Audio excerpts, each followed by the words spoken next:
Assalamualaikum warahmatullahi wabarakatuh. Halo adik-adik semua. Di sini kita akan belajar mengenai larutan penyangga. Kemarin kakak sudah janji akan membagikan sebuah video mengenai pengerjaan perhitungan dari larutan penyangga. Di sini kita bahas lagi tentang materi larutan penyangga. Untuk lebih jelasnya di sini di video ini kakak akan membahas kupas tuntas terkait dengan larutan penyangga. Jadi disimak videonya ya. Di sini kita akan bahas sedikit mengenai larutan penyangga ya. Kemarin di kelas kita sudah melakukan suatu praktikum dan kita sudah mengetahui pengertian dari larutan penyangga, di mana larutan penyangga itu merupakan sebuah larutan yang dapat mempertahankan pH, walaupun dia bisa ditambahkan sedikit asam, basa, maupun air. Oke, di sini kita akan membahas mengenai larutan penyangga. Kita kilas balik sedikit dulu ya. Larutan penyangga itu merupakan suatu larutan yang dapat mempertahankan pH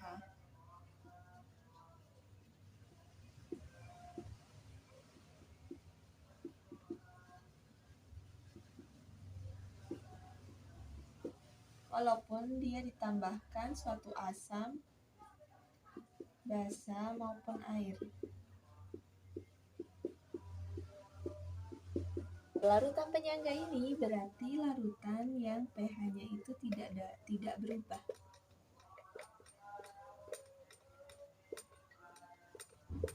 Walaupun dia berubah, maka perubahan pH-nya itu tidak signifikan atau perubahannya itu sedikit. Misalnya di sini kita memiliki pH larutan sebesar 7 ya. Ketika dia ditambahkan suatu asam, dia berkurang menjadi 6,9. Nah, ketika ditambahkan suatu basa, dia akan berubah menjadi 7,1. Dan ditambah air, dia pH-nya tetap 7. Nah, ini apakah suatu larutan penyangga, Kak? Ini juga merupakan suatu larutan penyangga. Karena perubahan pH yang dihasilkan itu perubahan yang sedikit dibandingkan dengan suatu larutan yang ini. Misalnya suatu larutan yang lain kita memiliki pH-nya 8. Ketika ditambahkan suatu asam, pH-nya berubah menjadi 9,1. Bukan 9,1. Kita misalnya 6,1. Terus ditambahkan basa, dia berubah menjadi 10,1. Dan kita pas ditambahkan air, dia pH-nya tetap. Nah, apakah ini merupakan larutan penyangga, Kak? Ini bukan merupakan larutan penyangga. Karena pH yang kedua ini berubahnya secara drastis. Jadi di sini kita bisa mengetahui bahwa larutan penyangga itu merupakan larutan yang pH-nya tidak berubah. Walaupun berubah, dia perubahannya tidak signifikan atau perubahannya sedikit. Sudah jelasin mengenai jenis dari larutan penyangga itu akan ada dua. Ada dua jenis. Yakni yang jenis pertama itu memiliki larutan penyangga yang asam. Yang kedua ada larutan penyangga yang basa. Dimana dengan rumus asam ini terdiri dari asam lemah dan basa konjugasi atau garamnya. Yang basa juga demikian, yaitu rumusnya ada basa lemah tambah dengan asam konjugasi atau garam. Diingat rumus yang ini. Misalnya nanti ada suatu soal yang merupakan larutan penyangga asam yang mana? Yang terdiri dari asam lemah ditambah dengan basa konjugasi atau garamnya. Kalau yang basa lemah dengan asam konjugasi atau garamnya. Jadi berkebalikan yang keduanya ya. Ada dua cara yang kita gunakan untuk menentukan suatu larutan penyangga. Cara pertama itu bisa langsung. Yang cara kedua itu kita harus reaksikan terlebih dahulu. Jadi ada dua cara. Misalnya kalau langsung ini di soal itu terdiri dari asam lemah dengan basa konjugasi atau garamnya. Tapi kalau yang direaksikan Di soal biasanya ada terdiri dari asam lemah tambah dengan basa kuat.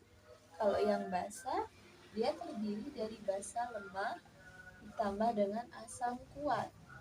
Nah, karena keduanya terdiri dari ini, makanya kita harus reaksikan terlebih dahulu. Cara kedua ini ada suatu syarat yang harus dipunyai larutan penyangga. Misalnya kita mempunyai asam lemah CH3COOH tambah dengan basa kuat NaOH. Nah, dari CH3 asam lemah dan basa kuat ini, syaratnya pas direaksikan basa kuat atau yang kuat ini harus habis ya. Yang asam lemah atau CH3-nya ini harus bersisa. Bagaimana dengan yang sebelah Pak, yang basanya? Sama, syaratnya sama dengan yang asam tadi. Jadi yang kuat itulah yang habis. Nah, yang bersisa itu yang lemahnya. Sini ada sebuah soal campuran larutan di bawah ini yang dapat membentuk campuran penyangga, yaitu, nah kita bisa lihat satu-satu dari jawaban ini. Kita lihat di sini HCl. HCl merupakan asam kuat. Jadi ini bukan merupakan larutan penyangga. Kita coret nomor A. Yang nomor B ada CH3COH. Ini merupakan larutan asam lemah. Jadi termasuk dengan garamnya C6H5COOK. Oh, ini bukan merupakan garam dari CH3COH karena ini merupakan garam dari KOH. Ada KOH-nya. Jadi ini bukan merupakan garam dari CH3COH. Jadi ini bukan merupakan larutan penyangga. C ini juga merupakan suatu etanol. C2H5OH ini merupakan etanol. Berarti ini bukan merupakan larutan penyangga. Yang kedua kita lihat CaOH 2 kali ini merupakan suatu basa kuat. Jadi ini bukan merupakan larutan penyangga. Ya, jadi yang benar merupakan E. Kita lihat HCOOH ini merupakan asam lemah. Dengan HCOONA ini merupakan garamnya. Terbentuk dari HCOOH ditambah dengan NaOH. Jadi ini betul merupakan larutan penyangga. Jadi jawabannya E. Dari sini kakak juga mempunyai suatu soal sebanyak 100 ml HCOH. HCOH merupakan suatu asam lemah. Jadi ini merupakan larutan penyangga asam, ya. Dicampur dengan 100 ml CA3CONA. Nah, ini sudah diketahui mengenai garamnya, HCOONA. Ini dari HCOOH sama dengan basa NaOH. Jadi ini merupakan larutan penyangga asam. Kalau sudah kayak gini, kita bisa masukin ke rumusnya. Nah, N-nya belum diketahui, maka kita akan mencari N-nya terlebih dahulu.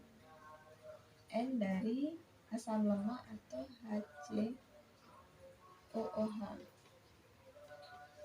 Ini merupakan molaritas dikali volume, di mana molaritasnya itu sebesar 0,01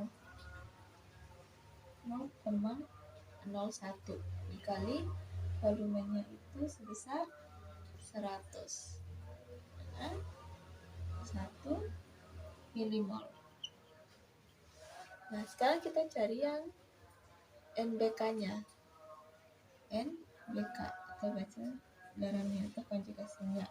Rumusnya sama, M dikali volume, di mana M-nya itu 0,005 dikali volumenya itu 100 mili juga. berarti 0,5 milimol.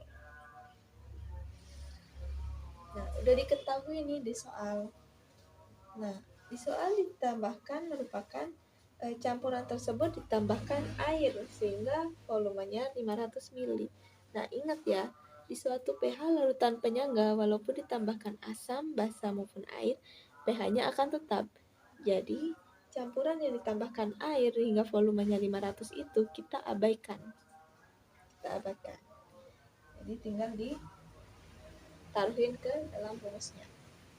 Konsentrasi H+ sama dengan Ka-nya. Ka-nya udah diketahui di soal, yaitu 1,8 kali 10 pangkat min 4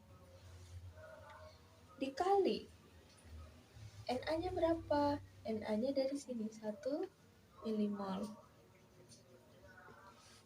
per NBK. NBK garamnya berapa? 0,5 milimol. Jadi di sini hasilnya 3,6 kali 10 pangkat min. Jadi pH-nya sama dengan log konsentrasi H+. Dimana min log H+-nya berapa? 3,6 kali 10 pangkat min 4. pH-nya ingat, yang pangkat akan maju ke depan. Jadi 4 min log 3,6. Ini hasil akhir dari soal yang tadi. Di sini ada contoh soal lagi. Kita diberikan campuran, ada 4 campuran yang tertera. Nah, soalnya larutan penyangga ditunjukkan pada nomor. Yang pertama kita lihat. Pada larutan pertama itu ada 200 ml CH3COH dengan 0,1 molar plus 200 ml NaOH 0,1 molar. Ingat ya, dalam suatu larutan penyangga, asam lemah atau basa lemahnya harus bersisa. Tidak boleh habis. Di larutan penyangga itu harus bersisa atau tidak boleh habis. Di sini ada 200 dikali 0,1. Ditambah dengan 200 NaOH dikali dengan 0,1. Ini otomatis habis. Ini bukan merupakan larutan penyangga. Oke, yang di nomor 2 itu ada mol dari asamnya M kali V, yaitu ada 200 dengan 0,2 M kali 200 sama dengan 40 milimol. Yang NB-nya basanya ada M kali V, yaitu ada 0,1 kali 200, yaitu 20 milimol. Nah, kita lihat ternyata asam lemahnya yang bersisa atau yang lebih besar. Na-nya lebih besar dari NB, maka merupakan larutan penyangga. Oke, nomor 2 merupakan larutan penyangga. Oke, selanjutnya kita lihat lagi yang nomor 3.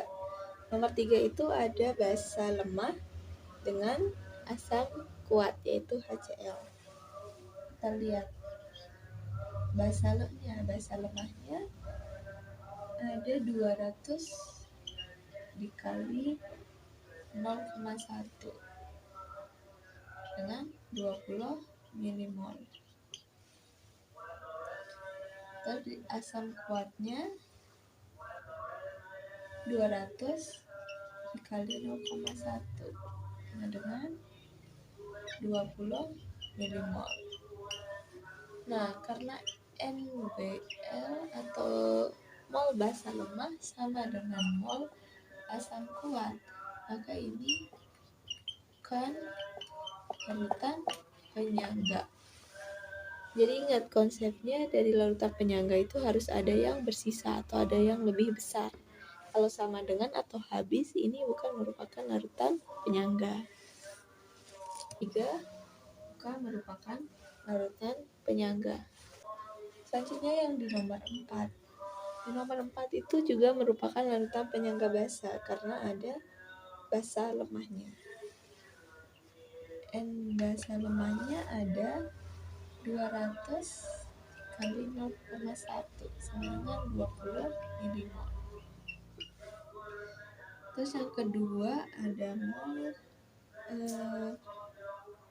mol asam kuatnya, yaitu ada 200 dikali 0,05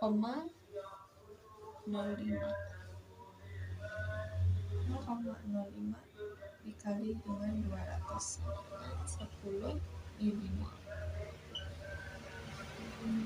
Jadi ini NBL-nya ternyata lebih besar dari NaK-nya. Yang lemah lebih besar dari NK-nya. Jadi ini tidak habis atau dia masih bersisa, maka ini merupakan larutan penyangga. Nomor 4 merupakan larutan penyangga. Jadi larutan penyangga ditunjukkan nomor 2 dan 4.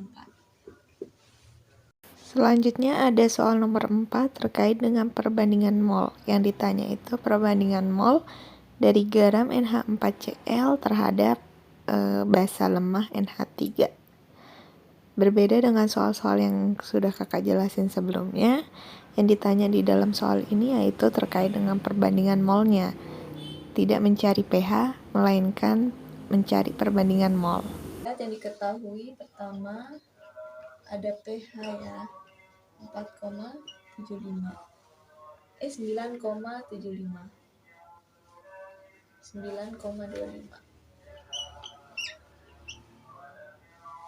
Dengan PKB 4,75. Nah, karena pH-nya diketahui, maka rumusnya kita akan terbalik. Jadi dari pH ke rumus yang OH- atau H+.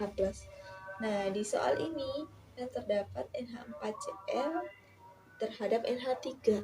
NH3 merupakan basa lemah. Jadi ini merupakan suatu larutan penyangga yang basa. Jadi kita pakai pH basa, maka kita pakai rumus pH sama dengan 14 min pOH. Di mana pH 9,25. 14 min pOH. Maka kita pindah rumus pOH-nya sama dengan 14 min 9,25 sama dengan 4,75. Jadi pOH-nya merupakan 4,75. Nah, karena yang ditanyakan adalah molnya, perbandingan mol dari NH3 dengan NH4Cl. Maka kita membuat rumusnya adalah pOH sama dengan PKB yang sudah diketahui ditambah dengan log dari molnya. N dari garam dibanding N dari basa. Dengan pOH-nya berapa? pOH-nya sama dengan 4,75. PKB-nya berapa? PKB di soal merupakan 4,75. Tambah log N yang dicari, N garam berbanding N basa. Sama dengan, karena ini yang dicari molnya, maka pindah ruas. N garam berbanding N basa sama dengan 4,75 berbanding 4,75. Jadi perbandingannya 4,75 berbanding 4,75. N dari garamnya ada 4,75 dibagi N dari NH3 4,75 berbanding 4,75. Ini sama-sama dibagi 4,75, berarti 1 berbanding 1. Jadi perbandingan dari mol garam dari NH4Cl dengan mol basa lemah dari NH3 yaitu 1 berbanding 1. Oke, di sini ada soal, nanti kalian bisa pelajari di rumah, pelajari sendiri, mandiri ya. Oke, sekian dari video kakak penjelasan tentang soal-soal dari perhitungan larutan penyangga. Nah, jangan lupa dipelajari kisi-kisinya. Ya, mungkin tadi ada soal, nanti jangan lupa untuk dijawab dan dipelajari aja di rumah. Oke, jangan lupa minggu depan kita akan ulangan persuasif diri, belajar di rumah dan pahami tentang larutan penyangga yang sudah kakak berikan. Semangat semuanya, semoga berhasil. Sekian dari video kakak. Assalamualaikum warahmatullahi wabarakatuh.